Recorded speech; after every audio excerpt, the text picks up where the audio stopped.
Okay, I decided to do this on the spur of the moment. So, you're in my kitchen, and these are the famous Frank Harris's rice balls that well, the recipe is handed down from my grandparents to my parents, and my parents are deceased, and now it has been handed down to me. So what I'd like to do is hand it down to you guys. Now, you guys have all heard about, well, guys, girls, you've all heard about rice balls that have peas in them. Rice balls that are big, baseball-sized rice balls. And you've heard about rice balls with peas and chopped meat and all that stuff. This is a basic rice ball mix, and it never fails to get somebody addicted.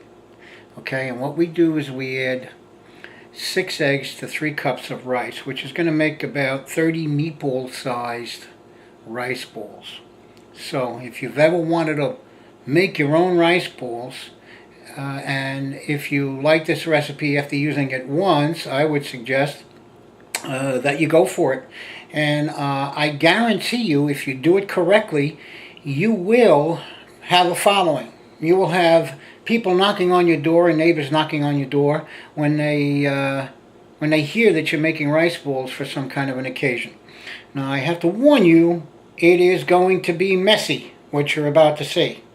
The rice balls and the breadcrumbs and the cheese and whatever is going to be in the recipe is going to be all over the place. It's going to be on the kitchen floor. It's going to be on the frying pan. It's going to be all over the stove and that kind of stuff. So it's a cleanup process, and I usually do the cleanup as I'm making the rice balls, as I'm frying the rice balls. So again, let's start with the recipe. You're going to need a dozen eggs. You may not use a dozen eggs, but you're going to need a dozen eggs just to have. You're going to need the large, super large, Four Seasons breadcrumbs that you get from the supermarket. And you're going to need a whole lot of Romano cheese, because the more Romano cheese you put in the rice balls, the better it's going to taste. So here we go. I'm going to pick up the camera now, and I'm going to show you the ingredients. And a couple frying pans, a couple of large tablespoons, one large stirring spoon. Could be wooden, could be a metal spoon with holes in it, whatever. You'll see me as I do this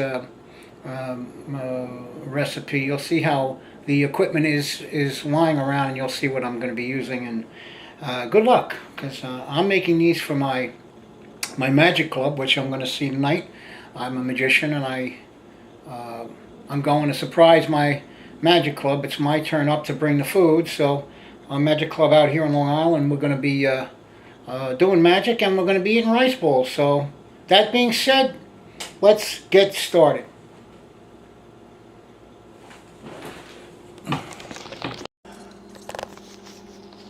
Okay, here we go. Here are some of the ingredients that you're going to be using. Some olive oil.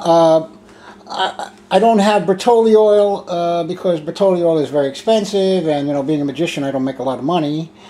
So I'm using like the natural olive oil that's been blended, okay, with other oils. So but if you really want to be a perfectionist, then you get Bertolli olive oil or some really nice olive oil. Okay, I like the light olive oil. Okay, and of course we have our Four Seasons breadcrumbs.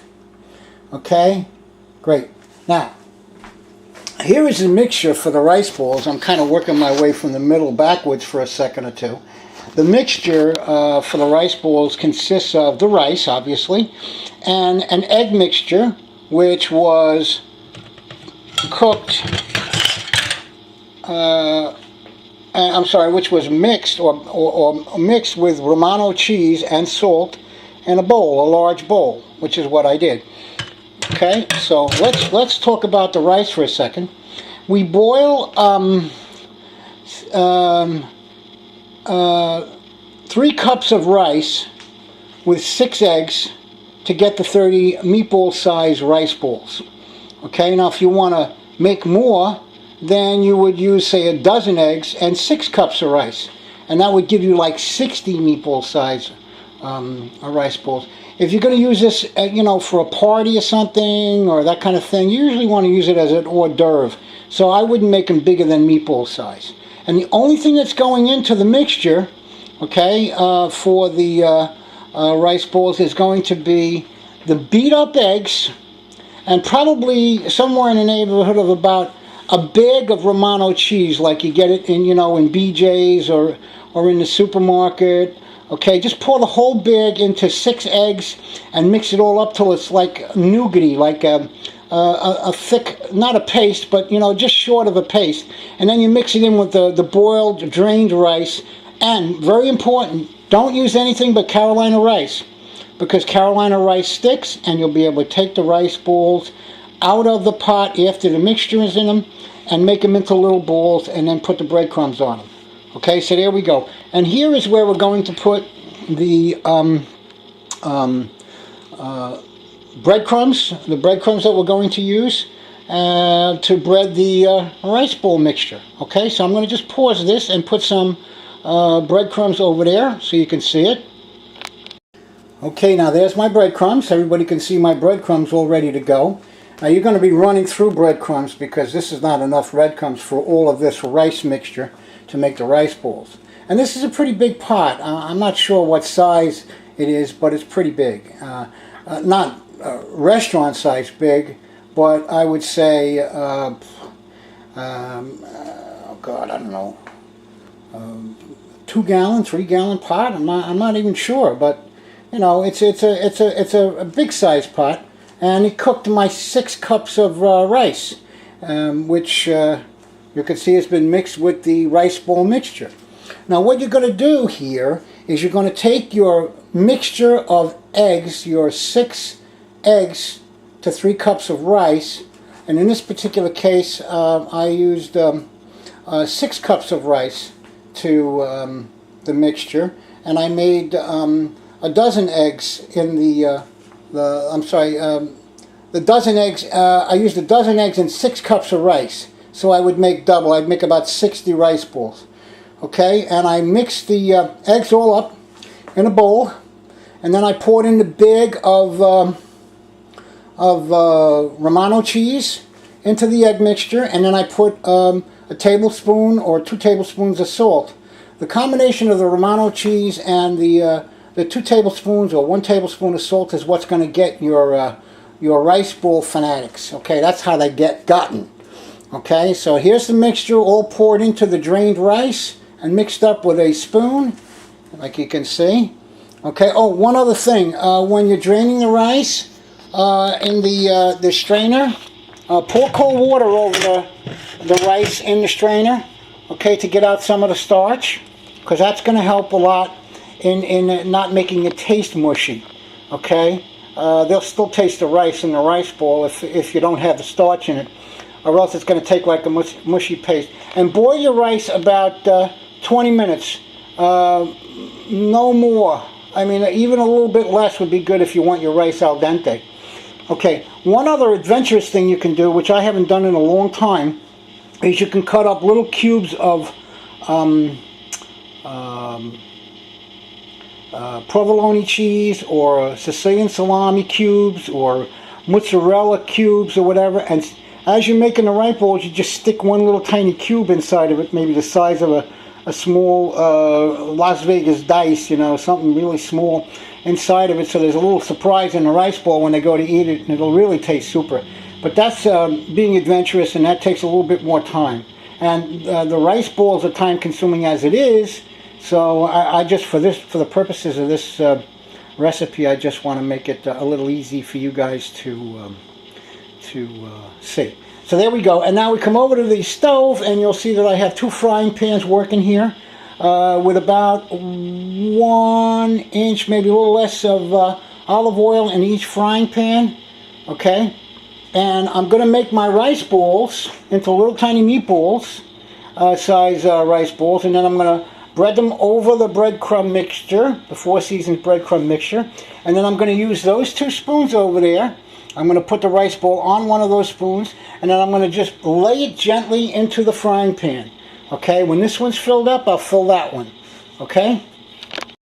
Okay, now, Here are 2 frying pans again, and here is a bowl, and I laid some paper towels in the bowl because I'm going to drop the rice balls into the frying pan, and then I'm going to take them as they are cooked golden brown, and I'm going to pick them up with one of those tablespoons again and drop them into the paper towel lined bowl so that the oil will drain from them. And eventually I'll just yank one end of the paper bowl paper towels and then just gently pull the paper towels from underneath them and throw that away, and then the rice balls will be in the bowl.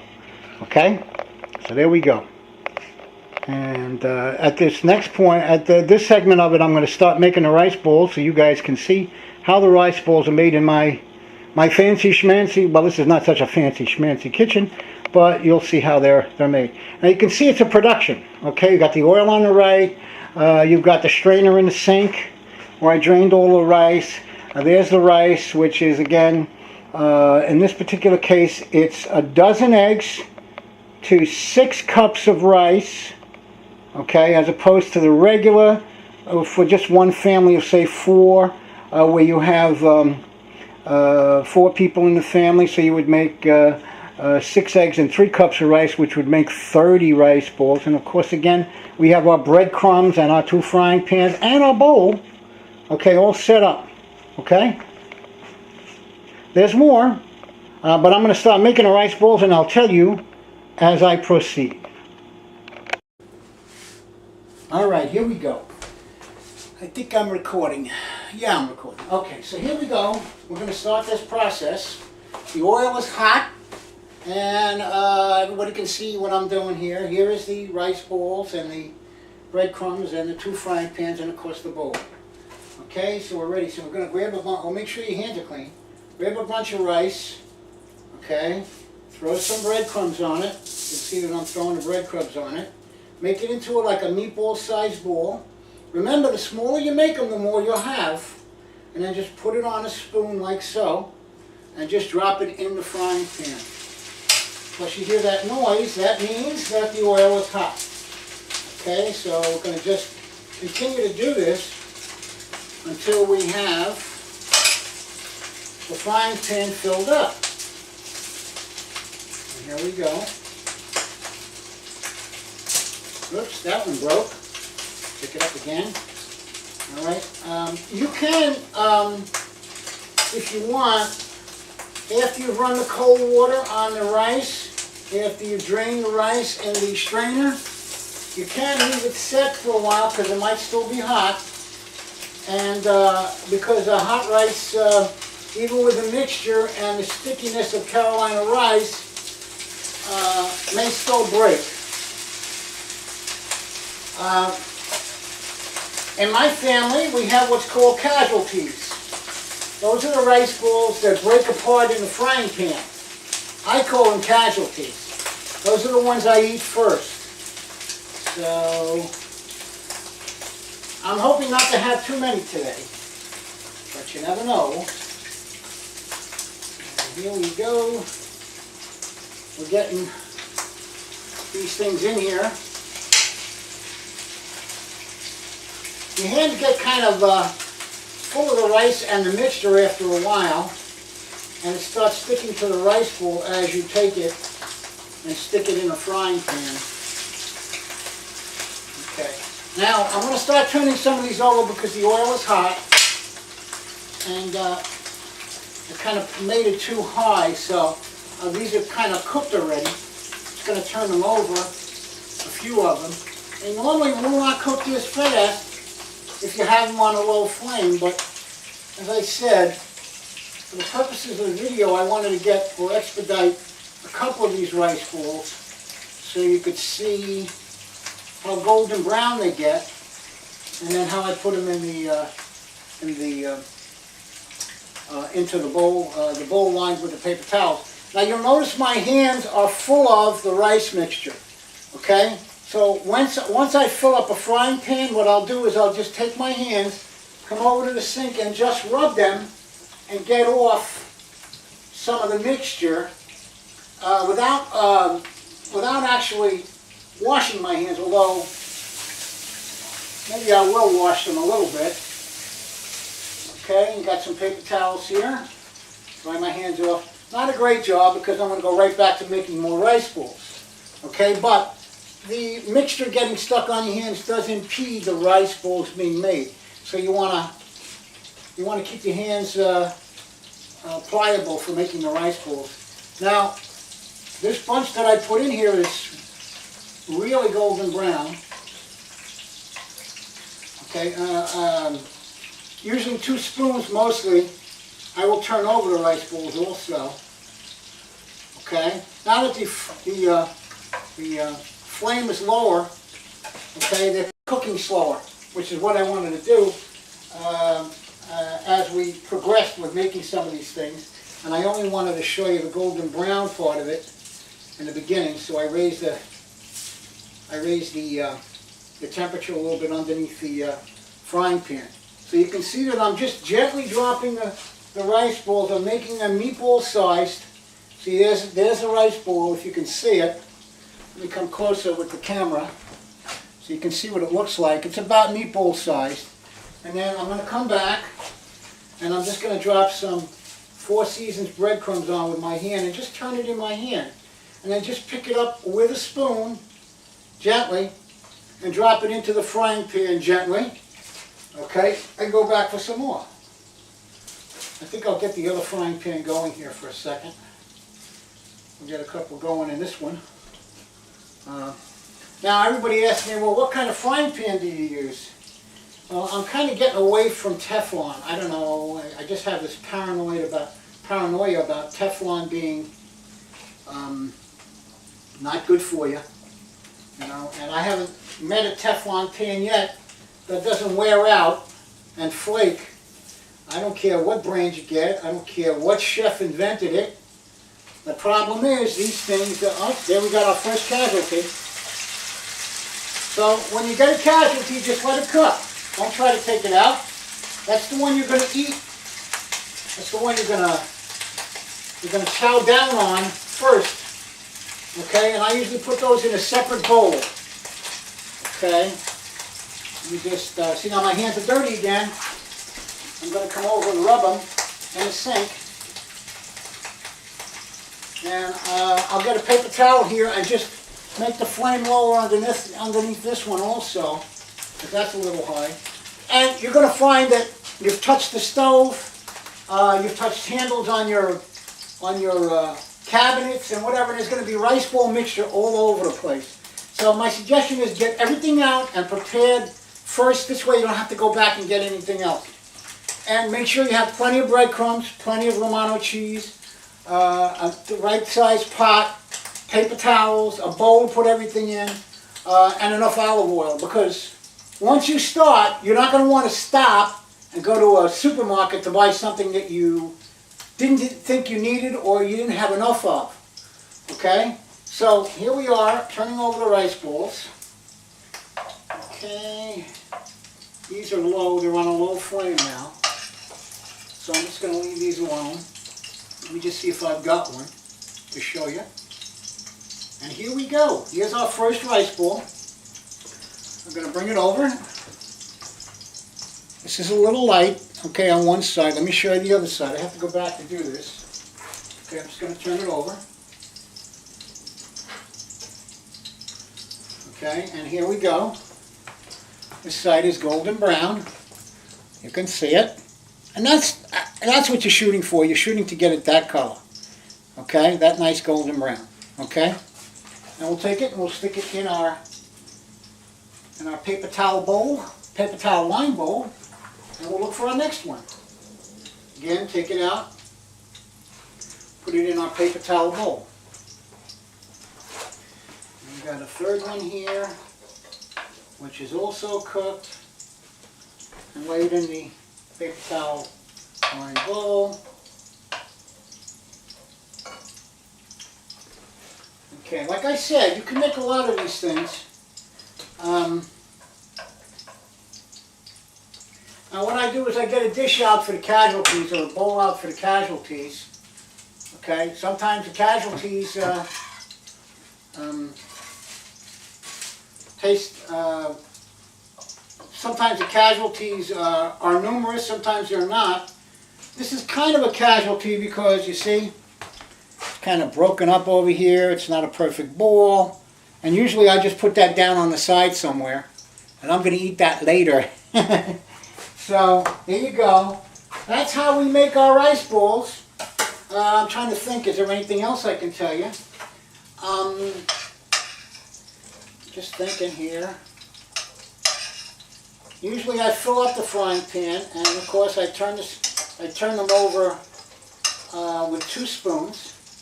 Okay, in order to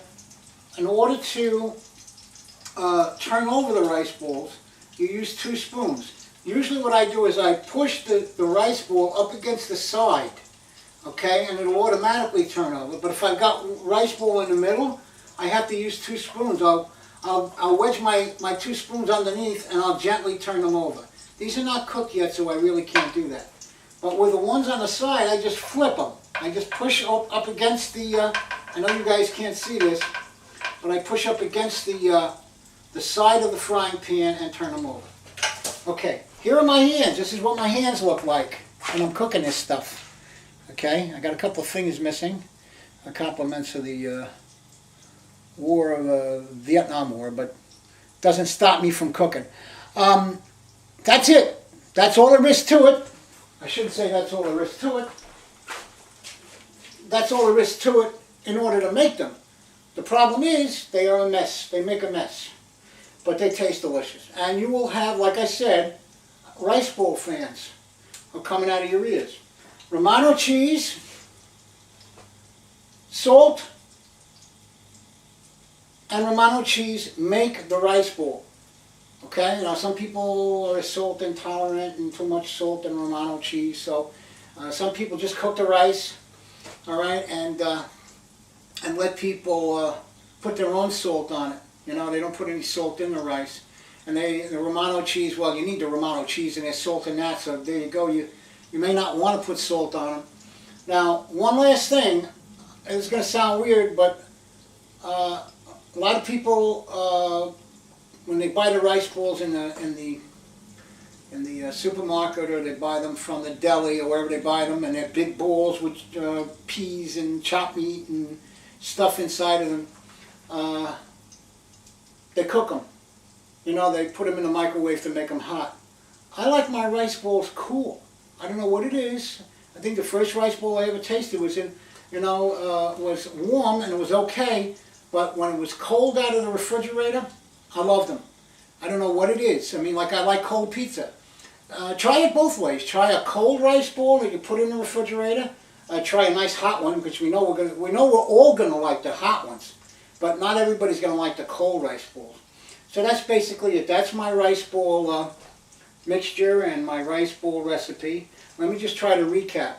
It's 6 eggs to 3 cups of rice will make you 30 meatball-sized rice bowls. And if you got a family that's ravenous when they eat dinner, 30 ain't gonna cut it. I'd rather make more and have them 2 days or 3 days, you know, during the week with something else as an appetizer. You know, use it as an appetizer. You can take these things with you to the beach. Okay, they don't taste good with sand in them, but if you eat them before you put your hands in the sand, they'll taste pretty good. If you can tolerate them cold, and I think they're delicious cold. So that's it. It's 6 eggs, 3 cups of rice. Now, if you wanted to make for more people, so you double the recipe. So it's a dozen eggs to it's a dozen eggs to 6 cups of rice. Now the cups are very important. I mean, you know, a cup could be, you know, the size of a garbage can. The cup that I use is this cup right here, which is a little bit more than a cup. I mean, they say this is a cup of coffee, but this thing is kind of big. I would say it's, I don't know, 4 inches by about 3 inches in diameter. So that's a pretty big cup, you know. You can do what you want. I mean, I like, see, now I can't put this back now. I got it full of rice bowl mixture. You can do what you want. I like to make big cups of them, and then of course I need a dozen eggs, and that's basically it. Now I'm going to take a little salt. I'm going to put it on this casualty here, and And I'm going to eat it and tell you what they taste like. Hold on a second here. Now this one's breaking up. Delicious. I wish you were here to try these. All of you. But it is very good. And again, happy cooking and happy eating. And this is Frank Paris's rice bowl recipe, handed down by my grandparents. Thank you very much. Couldn't talk with your mouth full.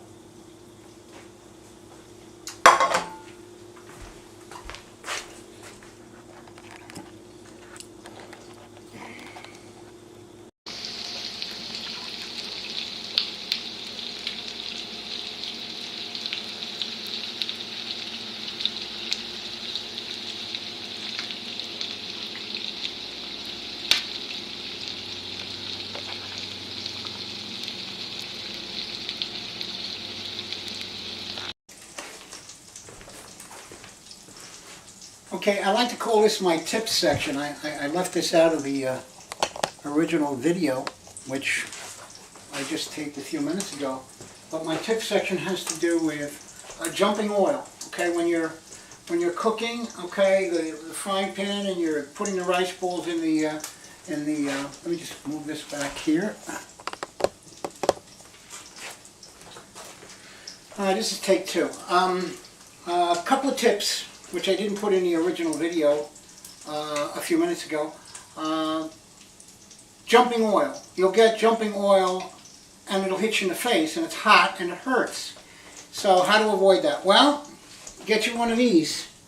Take the rice balls that you've cooked out of that particular frying pan and take one of these, okay, and pour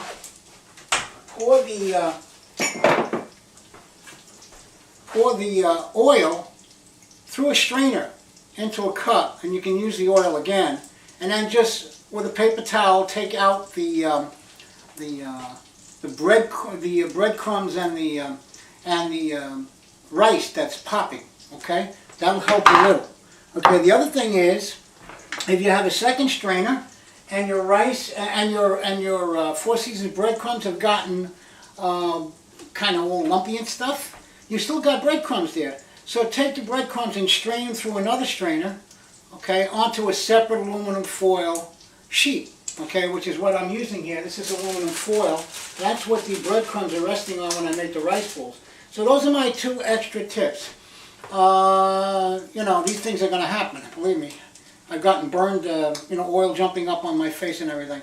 So those are my two tips, and I hope you enjoyed my little video. And here are the rice balls that we cooked. This is the 30 that I told you about. Now all you have to do is just lift up on one end. See that? What I'm doing here, I'm not going to do it all the way because I still have some more rice balls. Just lift up on one end and yank out gently the paper towels, and the rice balls will be in the bowl and they're all drained. Okay? So, bon appetit, as Julia Child would say, and thank you for watching.